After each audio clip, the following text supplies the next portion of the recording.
Apa kabarnya sore hari ini? Luar biasa ya, merdeka ya, salam kemerdekaan. Ingat, sekali merdeka tetap jangan mau lagi dikenakan kuk perhambaan. Iya, tema firman Tuhan hari ini adalah keberhasilan karena Kristus. Bapak Ibu, sebelum kita membahas lebih lanjut, saya ingin kita mengerti terlebih dahulu apa ya definisi dari keberhasilan bagi setiap kita orang yang percaya kepada Tuhan. Karena banyak orang di luar sana, bahkan termasuk anak Tuhan, beranggapan bahwa keberhasilan itu adalah ketika kita ini kaya. Ketika kita ini punya uang banyak, ketika kita ini punya kedudukan, ketika kita berhasil mencapai yang kita mau, maka itu namanya ya kita mengalami keberhasilan. Memang tidak dipungkiri ya, dari kita masih kecil, ini eho saya bisa agak dihilangin sedikit gak ya? Kayak jadi MC di mantenan ya. Iya, tes 1, 2, 3, 3, 2, 1 biar tidak terlalu bereho ya suara saya. Tes 1, 1, 2, 3. Iya, ya, Bapak Ibu dari kecil ya, anak-anak itu pun sudah diajarkan ya. Kita sering kali berkata kepada anak kita, "Dek, kamu harus rajin belajar, kamu harus rajin sekolah supaya kamu berhasil." Ya, kalau nanti kamu sudah besar, kamu jadi sesuatu yang hebat, kamu punya banyak ya uang, kamu berhasil. Dari kecil bahkan orang tua seringkali sudah menanamkan tentang ya apa konsep kebahagiaan atau keberhasilan bagi anak-anak itu adalah sesuatu yang seringkali kita tuh salah, saudara. Jadi dari dulu kita ini memahami bahwa keberhasilan itu adalah waktu kita punya uang banyak, waktu kita berhasil, waktu kita mendapatkan yang kita mau, cita-cita kita dapatkan, oh itu berhasil. Padahal kita lupa, ya banyak loh orang yang punya jabatan, punya kekayaan, tapi mereka tidak berhasil di hadapan Tuhan. Nah, konteks keberhasilan yang benar di hadapan Tuhan itu adalah apa? Ketika kita ini mengenal kehendak Tuhan di dalam hidup kita dan kita melakukannya, itulah keberhasilan yang sesungguhnya. Makanya saya juga bilang sama anak saya, ya saya selalu saudara, anak saya ini sakit. Ya, enggak mau disuruh bolos. "Dek, kamu itu libur 1 hari." "Enggak bisa, Mam. Aku ini udah kelas 12. Nanti kalau aku libur, aku ketinggalan pelajaran." Saya bilang, "Kamu itu ya sakit gak sembuh-sembuh udah sebulan." Memang karena katanya ini Jakarta lagi polusi tertinggi di dunia. Makanya saudara ya, dokter menganjurkan supaya healing, pergi keluar kota. Kalau ada duit healing, gak ada duit ya pusing, ya enggak? Ya, jadi ya saudara, saya bilang sama anak saya, "Kamu istirahat." Lah gimana saudara? Dia pulang sekolah sore, habis itu ikut bimbel sampai jam 8 malam. Pulang udah malam, ngerjain tugas, baru mandi tidur. Jam 5 pagi udah bangun lagi siap-siap ke sekolah. Saya itu selalu bilang kepada anak-anak saya, ya Mami gak tuntut kamu itu terlalu pinter di sekolah. Mami tidak berharap kamu harus juara 1 atau juara umum. Karena itu bukan tolak ukur keberhasilan dalam kehidupan orang Kristen, orang percaya. Buat apa kamu pintar di sekolah, kamu dapat nilai bagus, tapi kamu gak ngerti kehendak Tuhan atas hidupmu. Saya bilang kepada anak-anak saya, setiap kita itu nanti punya proses sendiri-sendiri dengan Tuhan. Ya, bahkan saya nih saudara, dulu saya waktu sekolah suka bolos, tapi jangan ditiru, ini adegan berbahaya. Hanya dilakukan oleh para ahli saja ya. Saya bolos sama teman saya. Teman saya bilang, teman saya bilang, "Dep, kamu lompat duluan ya." Lihat keadaan. Saya lempar tas saya saudara, yang tangkap kepala sekolah saya dari bawah. Saya panjat tembok sampai di atas, saya lihat ke bawah, kepala sekolah saya bilang, "Turun. Kamu jangan kasih tahu, turun." Teman saya bilang, "Aman Dep." "Aman. Aman, lompat." Saya lompat saudara. Ya udah dijewer sama kepala sekolah saya di bawah. Teman saya lompat sampai di atas. Turun. Ya, saya bilang sama anak saya itu dulu Mami waktu sekolah begitu. Mami gak pintar-pintar banget. Tapi ketika Mami ketemu Tuhan, Mami ketemu rencana Tuhan, Mami ngerti kehendak Tuhan, maka Mami memperoleh keberhasilan di dalam hidup. Waktu Mami tepat melakukan apa yang Tuhan mau, katakan. Makanya jangan paksa anakmu, saudara. Hari-hari ini banyak orang tua anak masih bayi disekolahin. Les matematika, les bahasa Inggris, les bahasa Mandarin, les ini, les itu. Nggak punya waktu. Harusnya dia masih bermain. Tapi dicekokin semua ilmu. Awas lo ada orang tua, engkau mengambil masa kecil anak-anakmu yang harusnya dia bahagia. Makanya semakin kesini semakin banyak anak yang stres dan depresi. Kenapa? Karena dia pikir kalau anak dia bekali ini cekokin, semua dilesin. Tapi nggak ada orang tua yang lesin Alkitab. Ya Pak ya. Engkau lupa bahwa keberhasilan tuh di mata Tuhan. Saya mau tanya Bapak Ibu, Rasul Paulus menurut ukuran manusia dia berhasil nggak? Kagak. Rasul Paulus berhasil waktu dia belum mengenal Yesus malah menurut pandangan manusia. Dia seorang pengajar Yahudi. Dia menguasai semua ilmu. Dia punya pendidikan yang tinggi. Ya secara manusia dia membanggakan, dia bilang aku Paulus. Secara manusia aku dari golongan Ibrani asli, aku Yahudi, aku bisa berbangga, aku menjadi pengajar, aku punya ilmu yang tinggi, aku menguasai semuanya. Dia berhasil menurut ukuran manusia. Tapi ketika dia ketemu Tuhan Yesus, saya mau tanya, dia berhasil apa tidak menurut ukuran manusia? Gagal, di penjara. Dia di penjara. Dia dianiaya, dia menjadi sasaran orang-orang yang akan menghukum, merajam dia pakai batu. Secara mata manusia semua akan bilang dia tidak berhasil, dia miskin. Beda dengan dia sebelum mengenal Yesus. Hidupnya itu dari perantauan satu ke perantauan lain. Dia buka jemaat perintisan satu ke tempat lain, tidak enak. Sehingga dia berkata, ya saat aku mengikut Tuhan, penderitaan itu adalah kebanggaanku. Menurut saudara dia berhasil? Mata dunia bilang tidak. Tapi di mata Tuhan Rasul Paulus berhasil nggak? Berhasil. Bapak Ibu ingat ya, ketika kita mati satu saat nanti kita akan menghadap Tuhan. Dia nggak tanya berapa jumlah depositmu, berapa perusahaan yang kau pimpin. Dia nggak tanya apa karyawanmu berapa ribu. Dia nggak tanya engkau sudah punya berapa aset. Enggak Bapak Ibu, yang Tuhan tanya engkau sudah melakukan kehendakku apa belum? Karena keberhasilan di mata Tuhan adalah ketika kita melakukan kehendak Tuhan. Mari kita buka bersama 2 Korintus pasal yang keempat, ayat yang pertama. Firman Tuhan di sana judul perikopnya, harta rohani dalam bejana tanah. Ya, 2 Korintus pasal 4 ayat yang pertama, saudara, dikatakan di sana, kita baca sama-sama. Oleh kemurahan Allah kami telah menerima pelayanan ini, karena itu kami tidak tawar hati.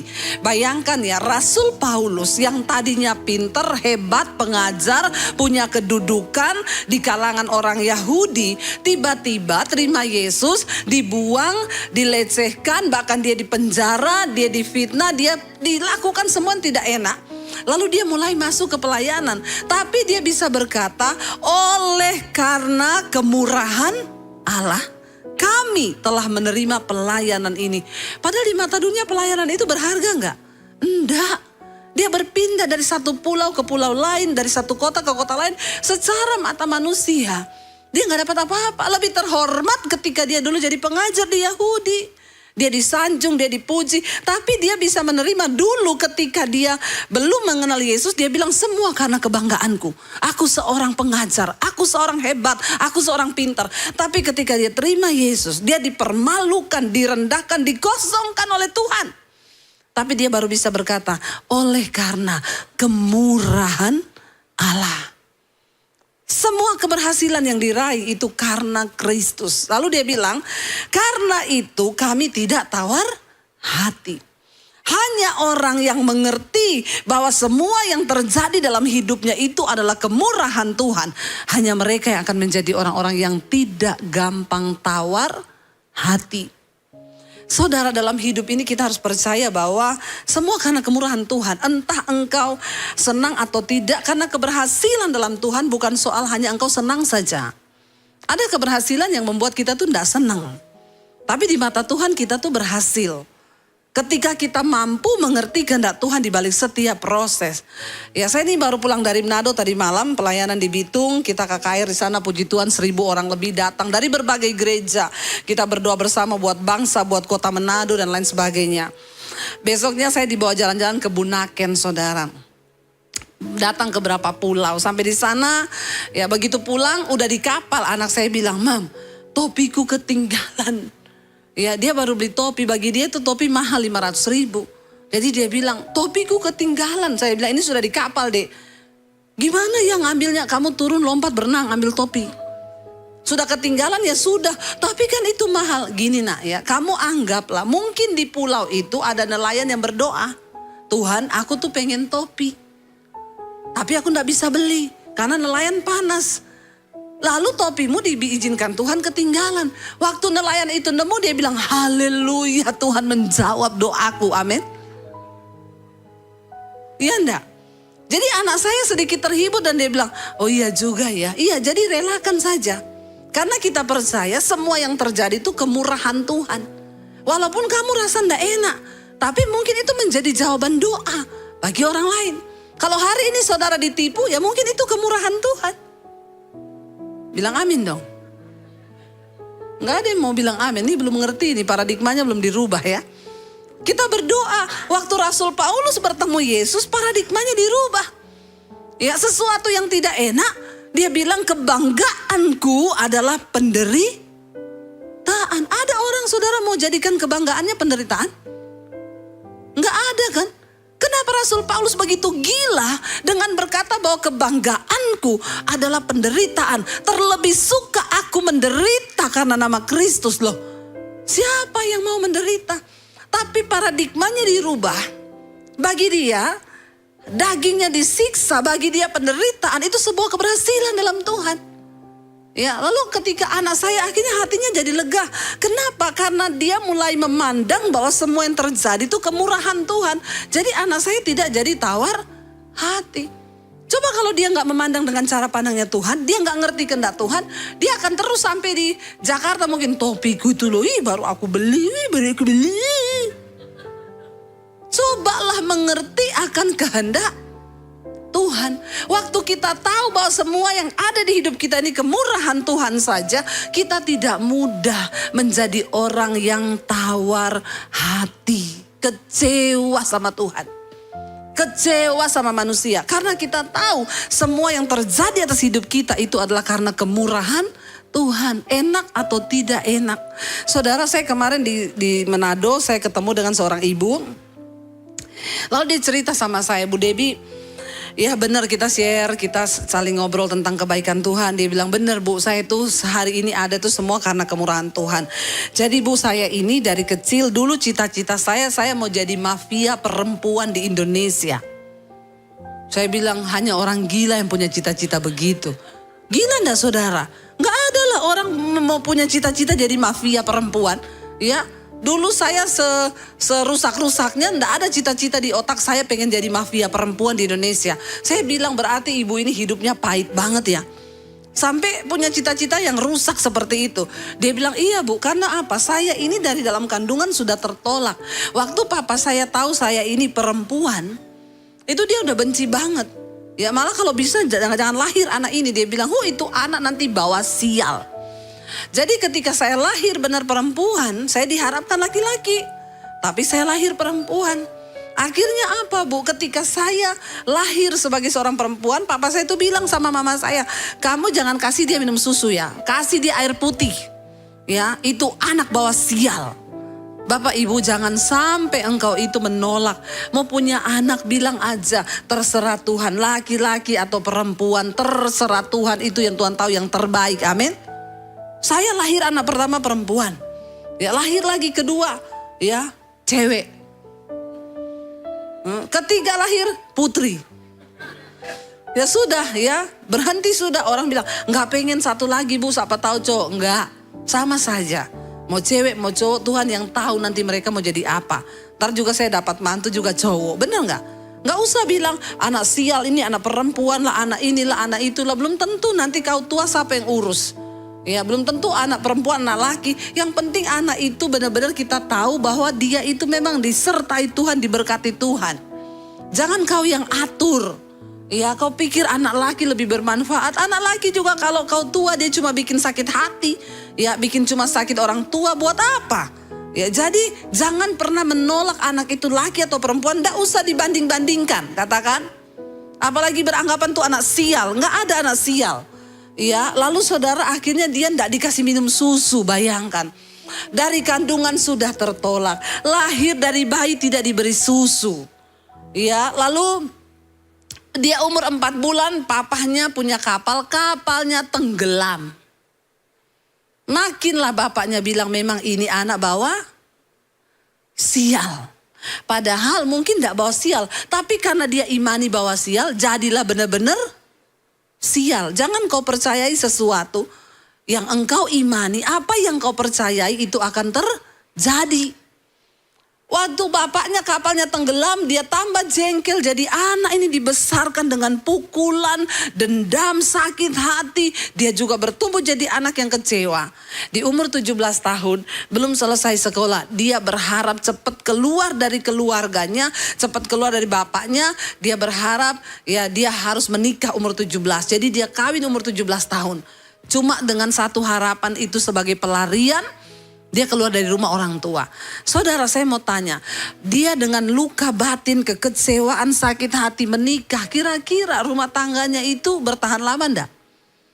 Nggak mungkin lah, orang sakit jiwa nikah sama orang gak kenal Tuhan, sama-sama sakit jiwa.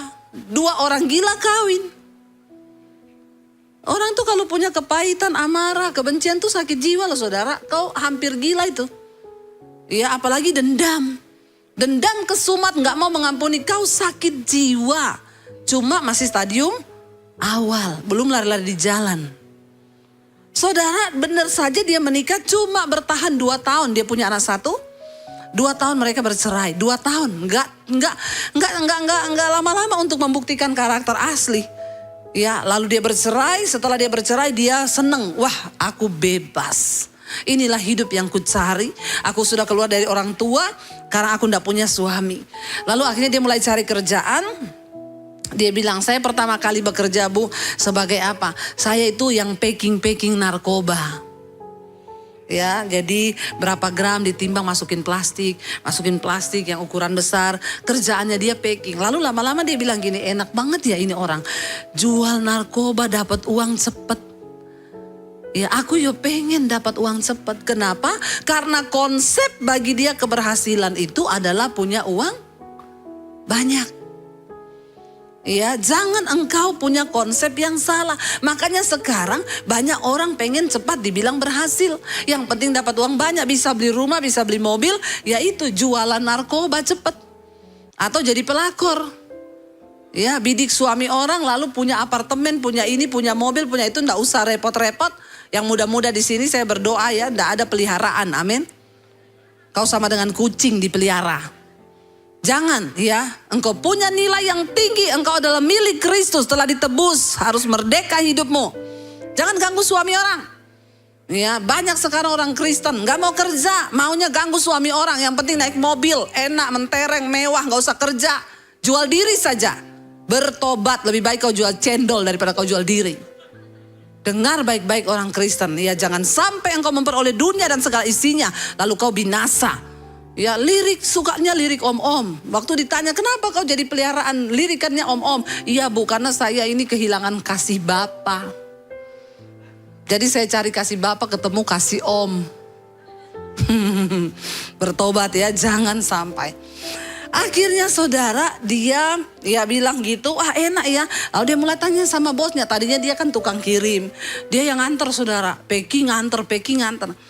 Dia bilang, Pak saya bisa gak ikut jualan? Ya udah kamu mau ambil boleh, coba sedikit-sedikit. Dia ambil sedikit-sedikit lalu dia mulai punya langganan. Mulai sedikit-sedikit jadi besar. Ketika memang dia gak kenal Yesus karena dia bukan agama Kristen, orang tuanya tidak beragama Kristen. Satu kali ketika dia sudah punya semuanya, dia punya mobil, punya rumah, teman SD-nya datang, sudah jadi pendeta teman SD-nya, teman SMP-nya. Dia bilang, saya datang ke sini, saya mau kasih tahu sama kamu, Tuhan itu bicara sama saya, Tuhan mengasihimu, bertobat. Kalau kamu gak bertobat, sesuatu yang buruk akan terjadi. Dia jawab sama temennya yang pendeta itu, lu salah minum obat. Hari gini tobat, ini aku lagi menikmati hidupku. Orang itu tobat itu kalau sudah mau mati, udah tua baru tobat. Sombong, dia pikir dia punya hidup. Gak lama setelah itu dia tolak pendeta ini, dia ketangkep polisi.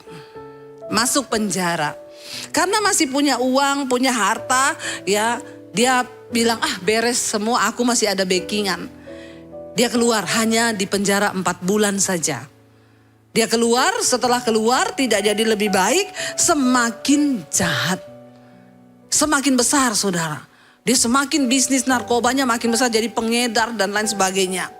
Apa yang terjadi?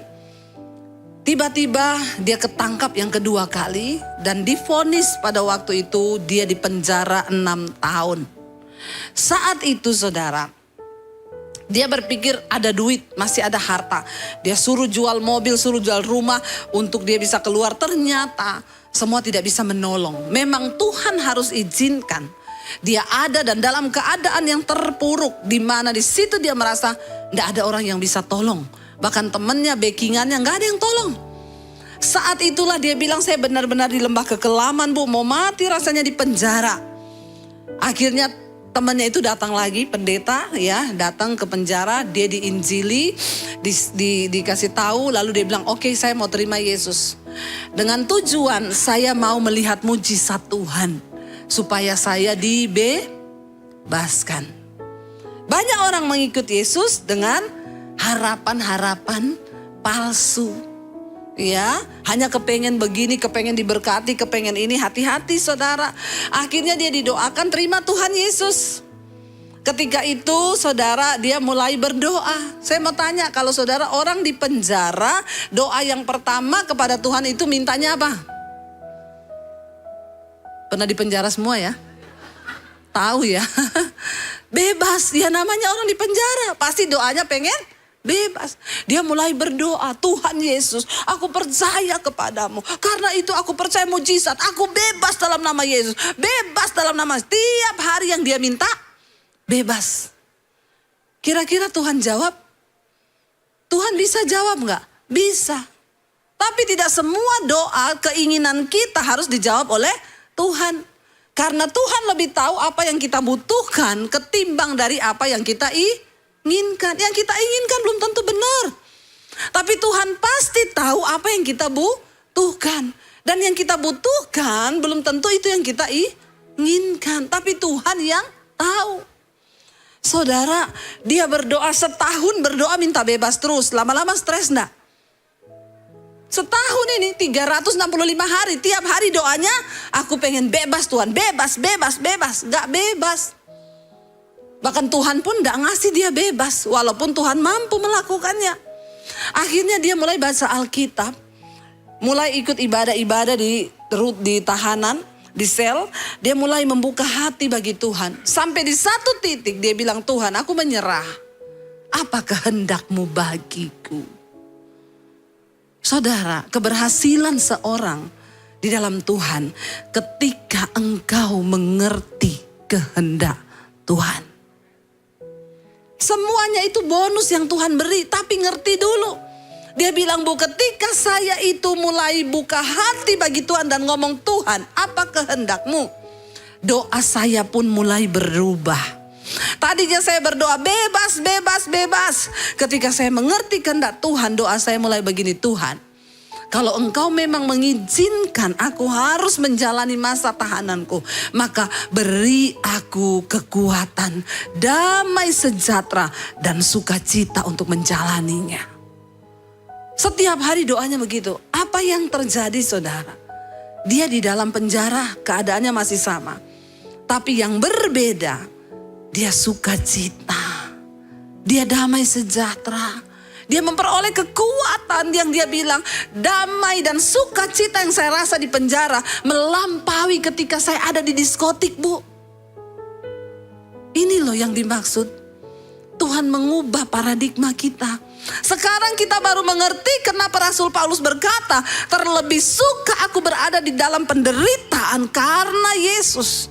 dibandingkan dalam kemuliaan ketika aku dulu di dalam dunia. Karena itu sesuatu yang sangat berbeda. Lalu dia mulai merasakan damai, sukacita.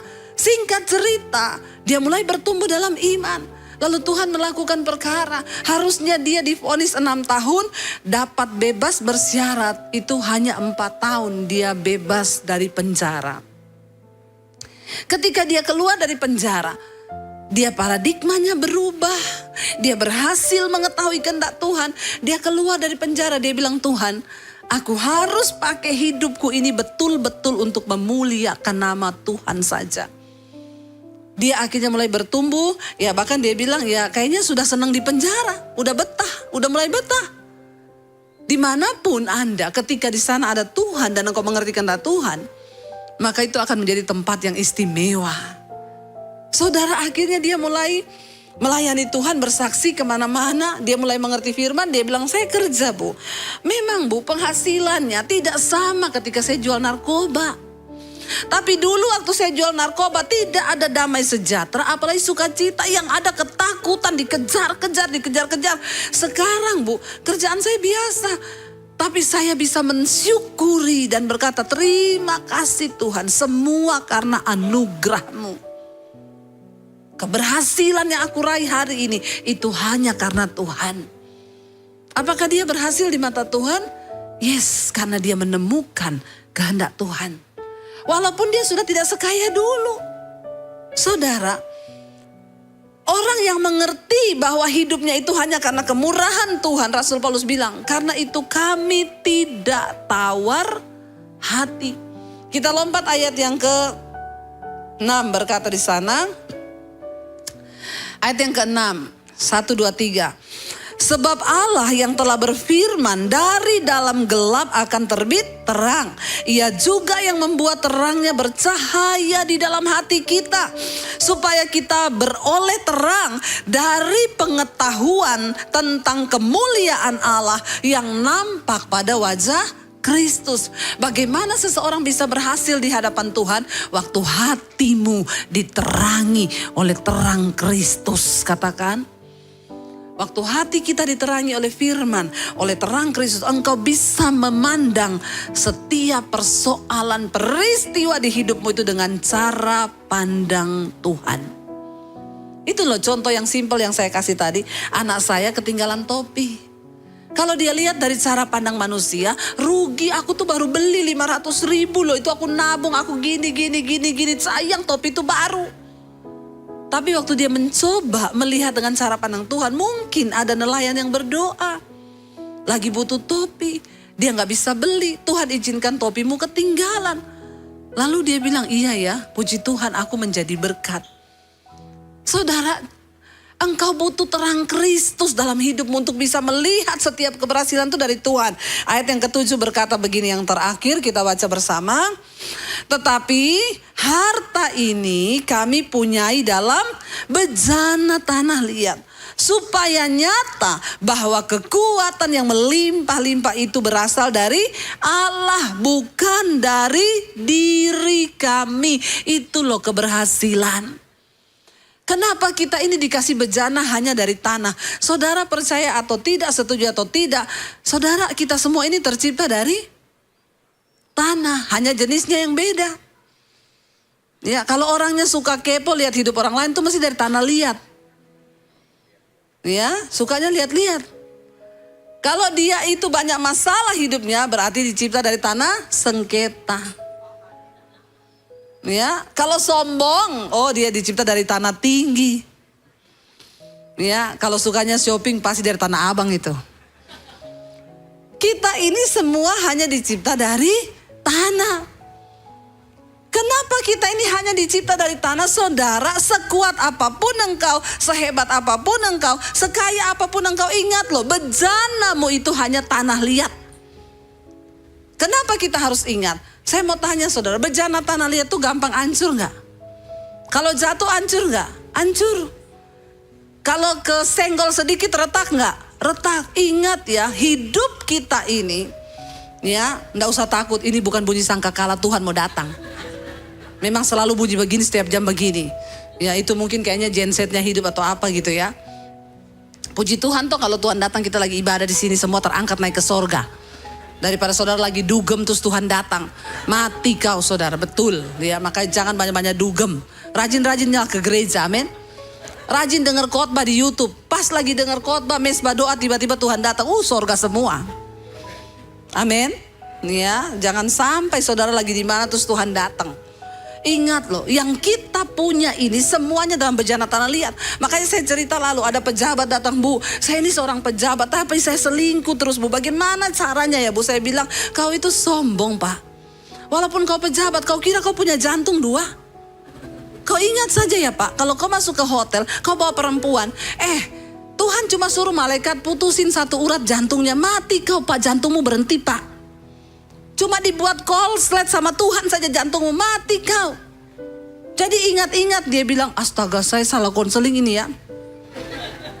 Saya bilang sama Bapak itu, jadi Bapak ingat-ingat muka saya ya, ingat omongan saya Pak. Kalau kau sudah mau masuk ke hotel, mau booking perempuan, ingat saya bilang apa ya. Tuhan korsleting jantungmu sekali saja dia berfirman.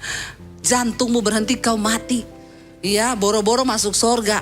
Masuk neraka iya, dan juga masuk koran. Lagi mati di hotel.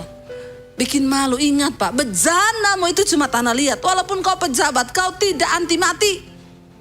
Kalau Tuhan udah bosan, ya, hati-hati kau tidak bertobat, ya. Betapa banyak orang lupa diri. Dia pikir dia itu bejananya itu anti pecah, anti gores. Ya, engkau ini saudara, sedikit aja ya. Saya pernah merasa cuma kelingking kaki saya patah. Ya, itu saudara seharian saya menjerit-jerit, aduh, kena angin, aduh sakitnya itu cuma kelingking tok loh, kelingking itu. Betapa rapuhnya kita ini, bener nggak? Saudara sakit kepala aja, migrain, minum obat apapun nggak sembuh, stres nggak kau? Ya, jangan tunggu sampai Tuhan itu murka terhadap kita. Saya masih percaya loh sama murka Tuhan. Di hari-hari ini banyak pengajaran khotbah-khotbah yang sudah tidak percaya. Oh, Yesus itu sahabatnya orang berdosa, pret. Yesus sahabat orang berdosa yang mau bertobat. Ya, jangan kau menyempelekan Tuhan. Dia tetap Allah yang akan datang untuk membawa penghakiman di akhir zaman nanti. Dia datang dulu sebagai Tuhan dan Juru Selamat. Tapi Yesus akan datang kali yang kedua sebagai hakim yang adil. Kedua kali dia akan datang untuk menghakimi. Ya, bukan lagi membawa kasih. Dia akan datang sebagai hakim. Dia akan hakimi setiap kita. Karena itu ingat. Engkau itu hanya bejana tanah liat. Gak ada apa-apanya kita ini. Gak ada apa-apanya. Bilang kanan kirimu, jangan sombong, kau hanya tanah. Hanya tanah kau. Ya, hati-hati juga, sebentar lagi bau tanah juga. Ya, kalau tidak bertobat, mari saudara, selama Tuhan beri kita hidup, hormati Tuhan. Bahwa semua yang kita raih di hidup ini, keberhasilan kita hanya karena Kristus. Kata Rasul Paulus, semua itu kami punyai dalam bejana tanah liat. Supaya nyata bahwa kekuatan hari ini kita bernafas. Itu semua berasal dari Allah, bukan dari diri kita. Saya mau bilang saudara, bahkan nafas pun kita gak bisa buat. Ya, orang kalau sesak napas, ya aduh mau ambil oksigen gak bisa saudara. Sesek. Ya, itu napas aja kita gak bisa buat loh. Cuma karena kemurahan Tuhan. Karena itu betapa kita harus hidup hormat akan Tuhan. Jangan kau terus bermain-main dengan dosa. Hormati Tuhan. Karena semua yang kita miliki hari ini hanya karena Kristus. Saya mau undang para imam musik maju ke depan. Kita mau bilang saudara, di hadapan Tuhan hari ini, Tuhan, kami tahu Bapak bahwa kami hidup hanya karena kemurahan Tuhan. Oleh karena kemurahan Tuhan, kita ada sampai hari ini.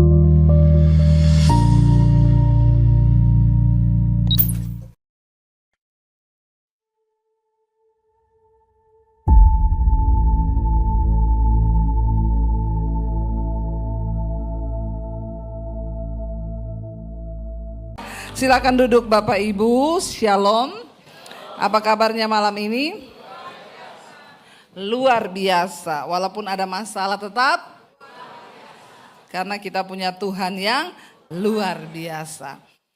Iya, Bapak Ibu, kita akan belajar sama-sama dari firman Tuhan. Saya percaya firman Tuhan itu dapat membangkitkan iman kita, ya, dan saya juga yakin orang yang datang doa malam ini orang-orang yang luar biasa. Tepuk tangan dong. Buat saudara yang mau terus mencari Tuhan di saat orang lain pikir lebih enak di rumah aja tidur, ya santai-santai, tapi saudara mau memberi waktu, memberi tenaga untuk datang ke tempat ini dan Tuhan memperhitungkan itu semua. Kita baca bersama 1 Raja-Raja pasal 17. Ya, bagaimana mengalami mujizat Tuhan dalam kehidupan kita, saudara?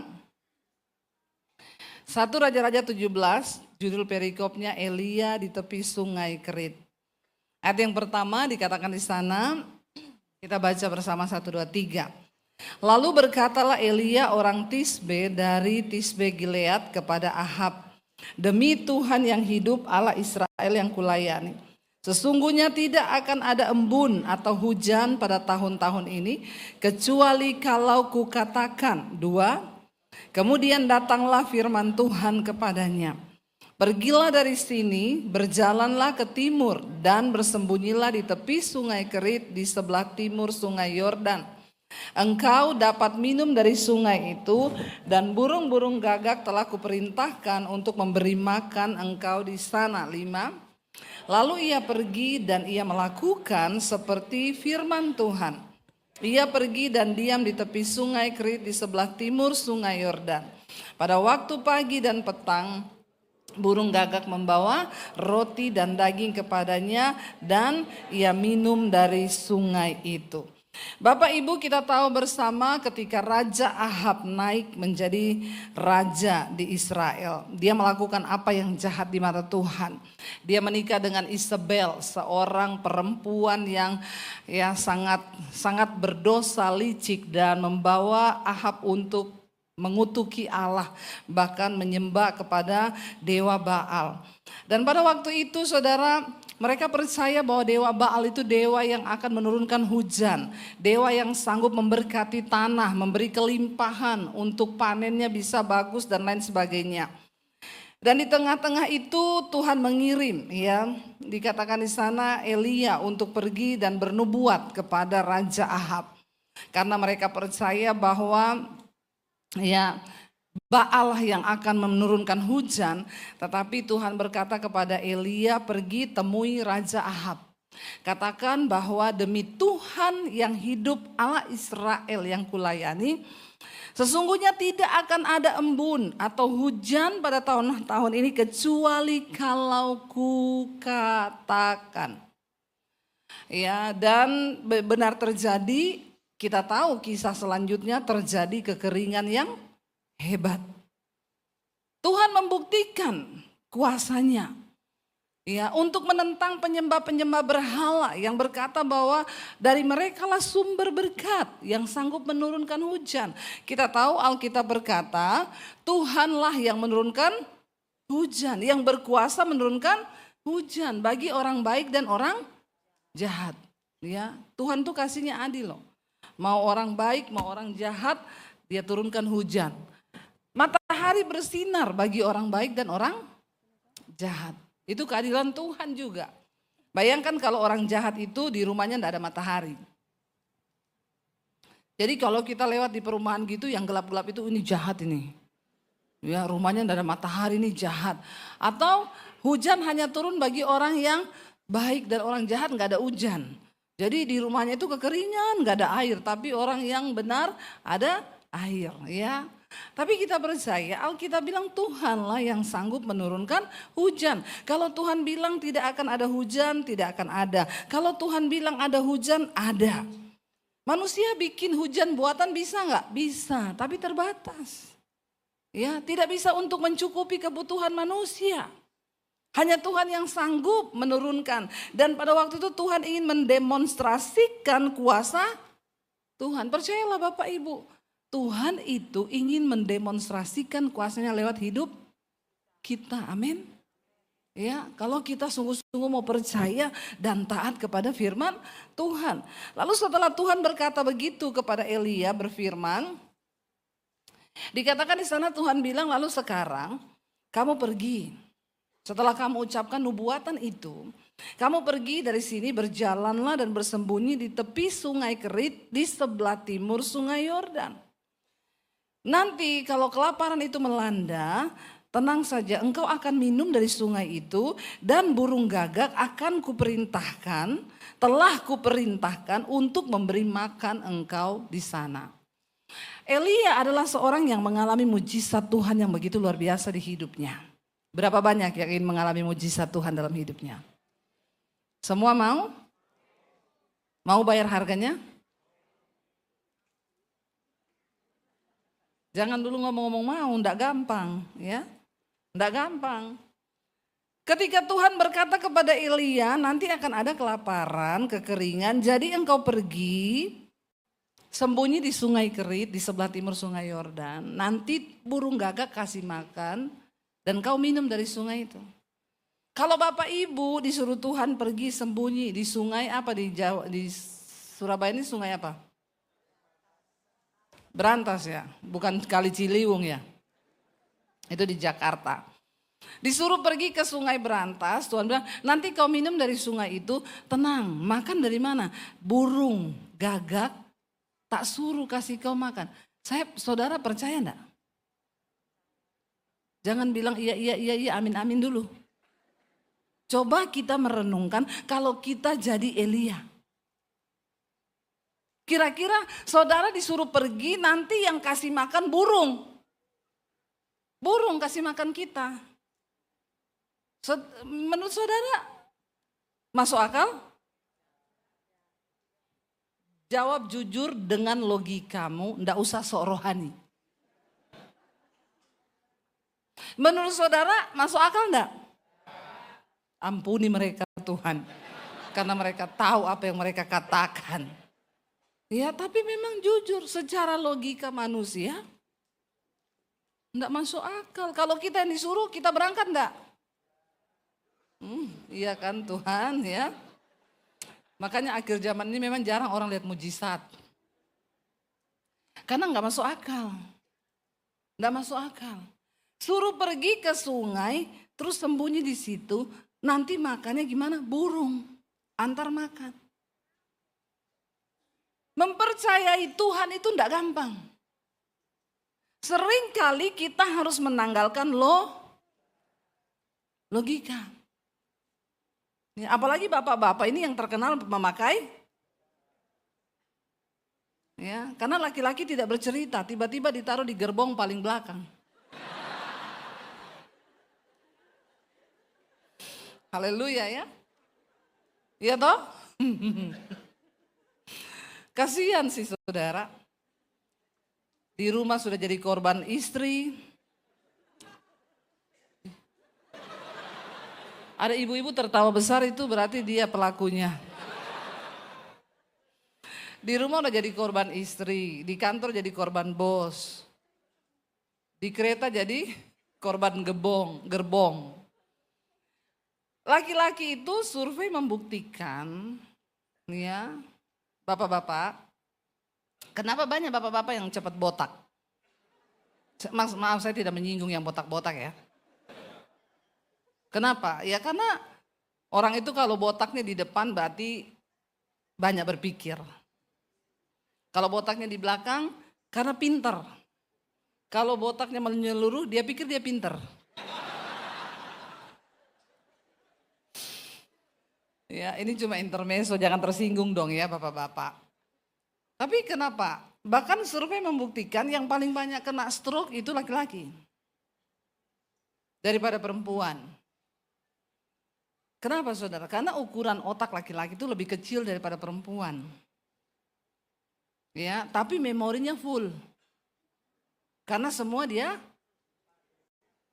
pikir. Perempuan beda, otaknya memorinya lebih gede tapi hampir nggak ada isinya. Maaf ya.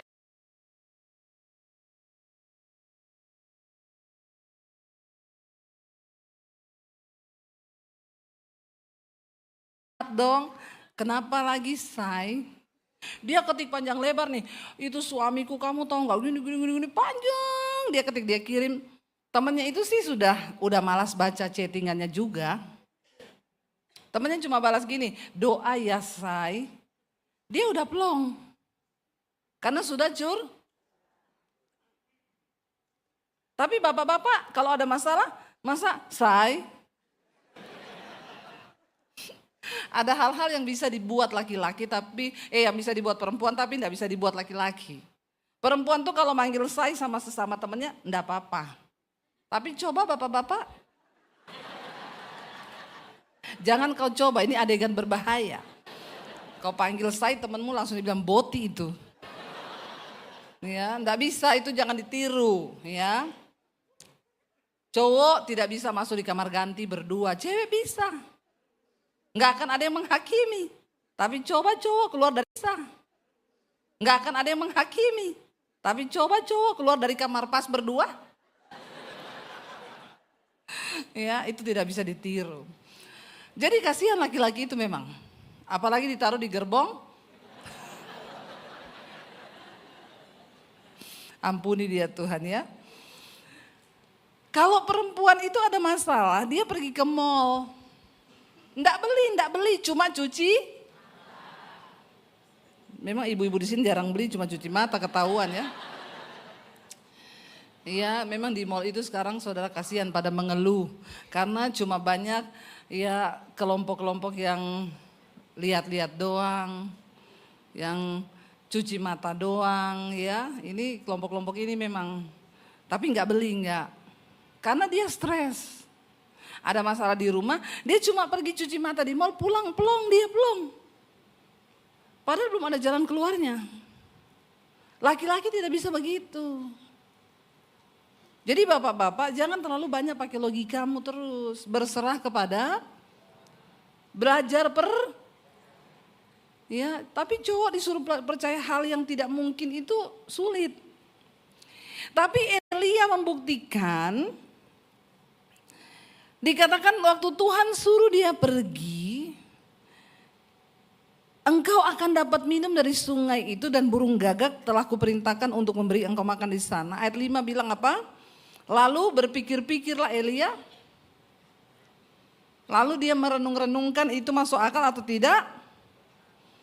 Alkitab bilang apa? Ia pergi dan melakukan seperti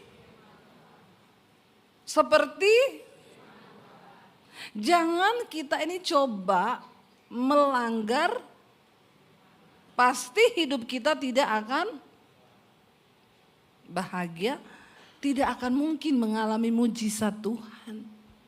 Ketaatan mendatangkan mujizat.